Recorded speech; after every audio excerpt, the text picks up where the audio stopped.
in heterosexual society, the fairy tales kind of put the blueprint on how to, for heterosexuals, for romantic love.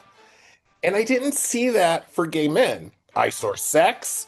I saw, a very sexualized way, but I saw a desire in men wanting gay romantic relationships, but not knowing how. Today on Rainbow Country, Sugar Match. How to get a sugar daddy. Hi, I'm Christopher Rice, and this is Rainbow Country with Mark Tara. Robert Joseph Greene. Hello, hi, how are you? I'm fine. How are you? And thanks for having me. I am well, first of all, and thank you for being here. I appreciate your time and your talent and your energy. Uh, okay, you are an author of gay romantic fiction, a Canadian author of gay romance fiction. You have a release coming out in 2026 called Sugar Match: How Correct. to Get a Sugar Daddy. You also Correct. have a Christmas release coming out as well. But I want to talk about Sugar Match that's coming out in 2026 and talk to me about this particular book and what is Sugar Match all Well, about. it's there's an interesting backstory to that. When I was in New York, I actually met a gentleman who was in New York High Gay Society, and he sort of had um, I don't want to say a reputation. He's known for connecting very wealthy gay men with their ideals or their ideal matches. And we got into a really interesting conversation over it. Um, the topic was that, everyone wants a sugar daddy, but they don't really know what's entailed in those sort of relationship dynamics. And he basically said, when he talks to people, especially younger men, he has some key points that he tries to extract from them to get an understanding of who they are. And he said 90% of those he talks to, he kind of, you know, disqualifies them because the understanding of what your relationship is with a sugar daddy is varied, true, but his interest is for his clients. And he says if you have that understanding, then we'll move forward. But he wants to know if that understanding is natural, meaning he's not going to prod them saying you have to behave this way. He talks to them and engages in them in a way that sort of sees if they have the ability to do that. And it was the most interesting and most dynamic conversation I had in my life, and it always stayed in my head. So now I should say this was many, many years ago, and through the grapevine, since I'm not a direct friend of his, my understanding is he has passed away. So I'm sort of legally safe from that frame point. There was a fear that if I told this story and told his sort of philosophy or guidelines, that I might be liable. But since that is no longer a business that he's running, I felt a little more uh, on the safe end to publish what the discussion was. And it's in the book. Although I make the book a fiction story, the conversation I had, now the character in the book's name is Seymour. The character Seymour is this person who goes out and scouts men, and I shouldn't say young men all the time. There just might be a particular man um, that might be older, for these sort of relationships. So I just mentioned you also have some holiday releases coming up as well. What's on the agenda? Yeah, so I'm actually known for my Gay Icon Classics of the World Volume 1 and Volume 2, and those are love stories from different cultures from around the world. And when I first wrote about them, I chose cultures that were primarily homophobic. But what's interesting is that in these stories, there's a sliver of truth in them. So I'm going to give you the perfect example. The Journey in the Jewels, which takes place in Saudi Arabia, that is based on a Arabic poet named Abu Nuwas. And back, I think in the Middle Ages, his mother was so poor that she sold him into slavery. And apparently, he was so beautiful with long waving hair and stuff. His cousin, who was a military soldier, found him and bought him out of slavery. And he became a very famous poet. And he wrote very, very gay, erotic poems. The sad part about that is everyone knows about Abu Nuwas. If you go into any Arabic literature class in the Middle East, they'll talk about him, but they do not mention his gay poems. And that's the sad part. So I'm sort of enshrining him in a story so that we don't forget people do try to erase our past and our pasts are real.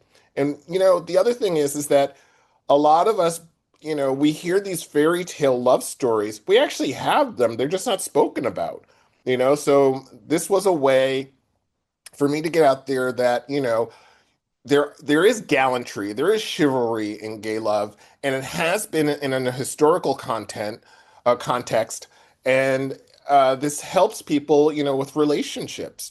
So I really set out to show gay men that it is true you can have a romantic, loving relationship, and we have had them historically, and they're really good feel-good stories, but they all have moral lessons to them. Mhm. Well done. Well done to you. Thank you. Okay, so getting back to sugar now. There's an old saying. There's an old saying, write what you know. So here's the question.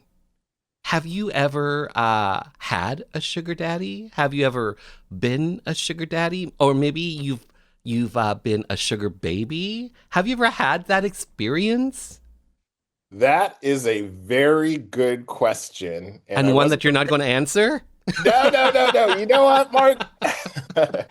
You'll get viewers when I tell this story because this story is, but I'm not going to use names, all right? But I'm going to tell you a story, and I think you'll understand these types of stories too, being a person of color or mixed race, sorry. Um, so many, many years ago, uh, I lived in Beverly Hills with my cousin Carmen McRae, who was one of the world's greatest jazz singers. And a lot of my friends knew I had a famous cousin who was one of the top 10 greatest jazz vocalists in the world. And she and I had a lovely relationship, and I got to run in circles of, a lot of well-established gay men. And one day, a friend of mine approached me saying, I have this friend in Holland. He's an heir, and we were similar in age, so there wasn't an age disparity. And he's into men of color. However, his mother is, although she's accepting that he's gay, she just didn't like the quality of men that he was bringing to her.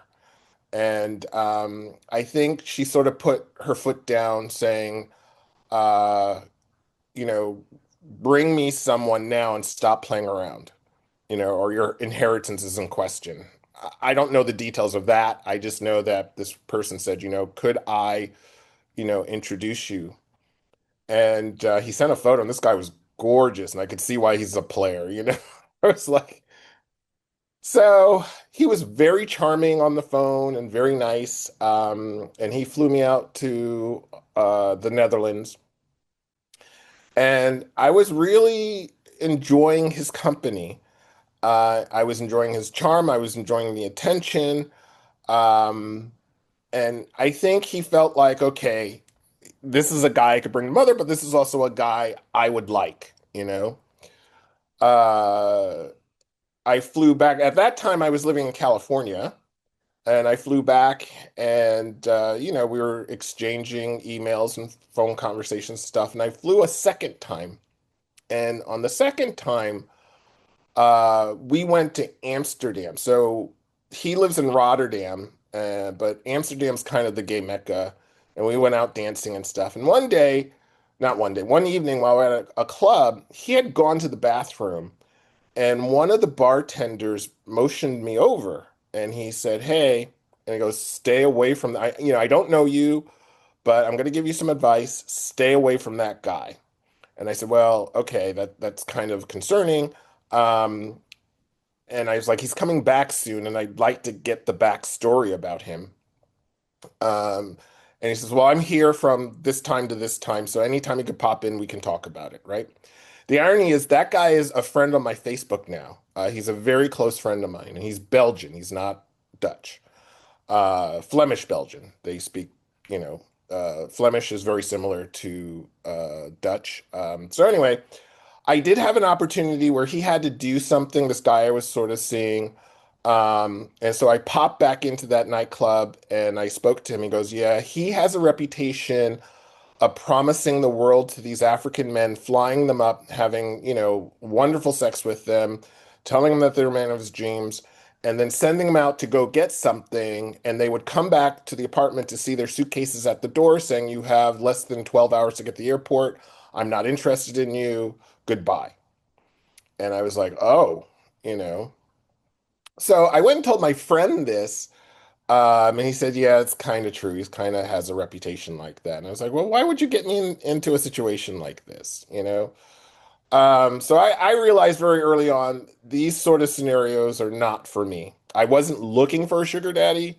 I wasn't, but this opportunity came on, and now I understand these aspects of it. Fortunately, and I'm not joking, his mother died.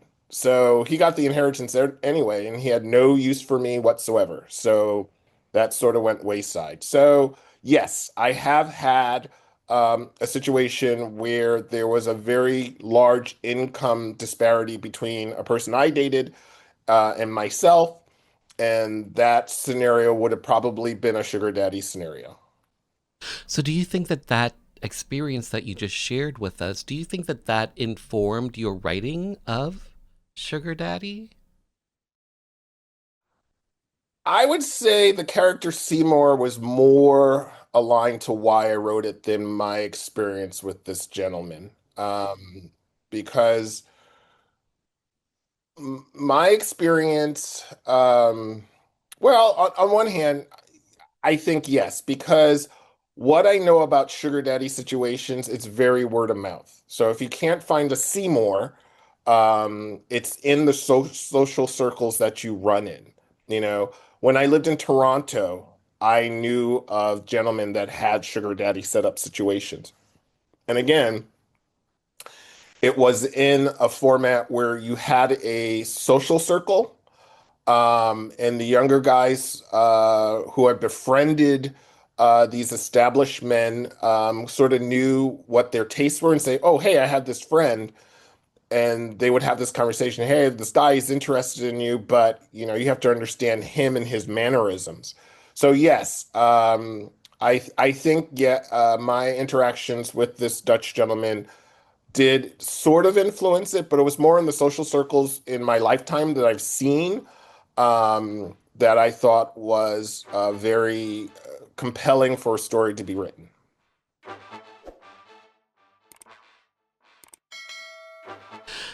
So, Robert Joseph Greene, you are a Canadian writer of Mhm, gay romance fiction. You are part of the LGBT community. mhm. You're a person of color. You're also married. Yes. Talk to me about when you got married. When did you get married? When did this happen? So it actually happened last year. We just celebrated our 1 year anniversary, August 6th. His name is David Green Evans. He's in the Canadian military. Um, the sweetest guy you ever want to meet. He's from Kamloops, BC. He flew down for Gay Pride. We met during Gay Pride, and it was just love at first sight. The sweetest guy I could ever imagine. And we're been together 2 years, but we've been married for one. You were born in America. I believe you grew up in what, in Flushing's, New York? Yes, Flushing, New York. Yes. And Here's a side note that mhm. you're not going to like. I went to Kew Forest in Forest Hills, New York, or Kew Forest, New York. I think it's Forest Hills. That's the same high school Donald Trump went to. Well, there you go. My embarrassing claim to fame. So, so you were born in America. You're now living in Canada, Correct. in BC. Hmm. But growing up in America, Hmm. did you, in the back of your mind, at one time think that you would be able to marry the man of your dreams, growing up in America at the time that you did? I think I was hopeful, you know. I think every guy I met, in the back of my mind, being a romantic as I was, um, I was like, yeah, is this guy marriage material? Yeah, and gay marriage did not exist, but at the And time that's my point. Like, did you yeah, think that something that did not exist, that was not legal, was that you would be able to achieve that? yeah. That's a good question, by the way, and I'm going to answer it, Mark, in a way that I think everyone will understand. I don't believe that a marriage certificate is the relationship. Okay, the relationship is you and your partner. And where I'm basing that on is apartheid in South Africa. I have met people whose parents were mixed race. They could not get married, but they still moved forward, forming a family in a loving household. So again, marriage isn't the be all and end all. You can have a loving long-term relationship and not get married. So I think at that age, I was hopeful about gay marriage. And I think there were a lot of places that had domestic partnerships and cohabitation agreements that included same-sex people. So yes, I was hopeful. But when marriage came about, I was all for it. So very happy about that. Hmm. You've written over 8 books now. Mhm. And here's my question to you. What led you to write about gay romance fiction? Why this particular category? I love that question. I'll tell you why. It's my favorite question. Because going back to as I was growing up, I think in heterosexual society, the fairy tales kind of put the blueprint on how to, for heterosexuals, for romantic love. And I didn't see that for gay men. I saw sex. I saw, a very sexualized way, but I saw a desire in men wanting gay romantic relationships, but not knowing how. So I always felt like, well, let me give you the blueprint in seeing romanticism in your personal life through these love stories. So then, if because growing up, I didn't see any of those, same-sex romantic relationships. So then, when and where did you come up with those ideals? I researched them. All of my stories, like I said, have backstories, and I had to piece together the stories to bring them out. And I'm still finding them. Um, which is funny. I'm going to kind of segue into this current issue that I kind of got myself in the middle of. Recently, I found a love relationship between Zeno, the philosopher Zeno, and one of his students. I think his name is Petraeus. Uh, and Zeno is the founder of Stoicism, which is a very, very popular sort of philosophical dogma that people follow. And Stoicism basically Especially is in the about, right now in America. well, no, I think Stoicism is kind of universal because Stoicism is about accept what you can control Hmm. and accept what you cannot. So But that's the basic principles. but I'm just going to interject in here, Uh-huh, just because I recently saw an uh-huh, interview uh-huh, with Billy Bush, Okay. the reporter who Yep. is, part of the Bush family, and Okay. he is into Stoicism, and also too another famous reporter in America, Christopher Como. So Hmm. the two of them are really into Stoicism, and that's why I brought that up. So anyway, Right. continue on. Well, okay. With that said, um, it's not and I really am going to just defend this. It's not a conservative belief. There are several famous people that are liberal that follow Stoicism, because again, I gave you the definition, accept what you can control and accept what you cannot, which is more aligned with Buddhism, and Buddhism's more liberal. So that's why I'm going to push back on that. But one of the things that which is funny because in my writing, I wrote a poem called From a Flower Wilting to a Flower Blooming. And it was a story, which is the age-old story where you have a teacher and a student, and the student falls in love with you. Um, and the teacher explains, why that love cannot be. Now, back in the day, um, with Zeno's time, it was because, hey, you got to go find a wife, and populate the polis, which is the Greek society, and that's why you have it. In today's society, I think the interpretation is if you're older, is it fair of you to hold someone that is young through your dying years while they have their peak years together? So an older person might say today, I do love you, but I'm getting to an age where I will need more care and need more, attention for my health. And I don't think that's fair to you. And it's up to the younger to accept or deny that. So that's the foundations. In Stoicism, humility is a virtue. So when Zeno gave this talk to his student, he's like, look, you'll find better than me. Go out, get married, have kids. You'll find a better love than me. And that, in Zeno's eye, is humility, But is it true? And that's what happened. This is the true story. Zeno died, and Petraeus realized Zeno was wrong. His teacher, who he believed forever, was wrong. There was no greater love than Zeno. He still loves Zeno. So, the philosophers these days are like, oh, Robert Joseph Greene's discovered the flaw in Stoicism. We have to flesh this out now. So there's an article going about me in Philosophy Now, and I have to defend my situation, which I wasn't really prepared to do. That wasn't the point. It was just, a romantic poem, and I don't write poetry. So, yes, I go and research stories that are in cultures uh, that are primarily homophobic, but not always. And another example I can give you, when I was doing summer school at UCLA, I met a young lady from the Ivory Coast, and she spoke French, I spoke French, so and we were in the same class. And I told her I was gay, and she said she didn't know any gay people.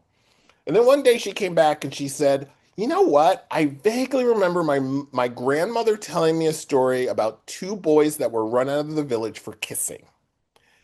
And that is the foundational story for the soiled loincloth. And that's another short story.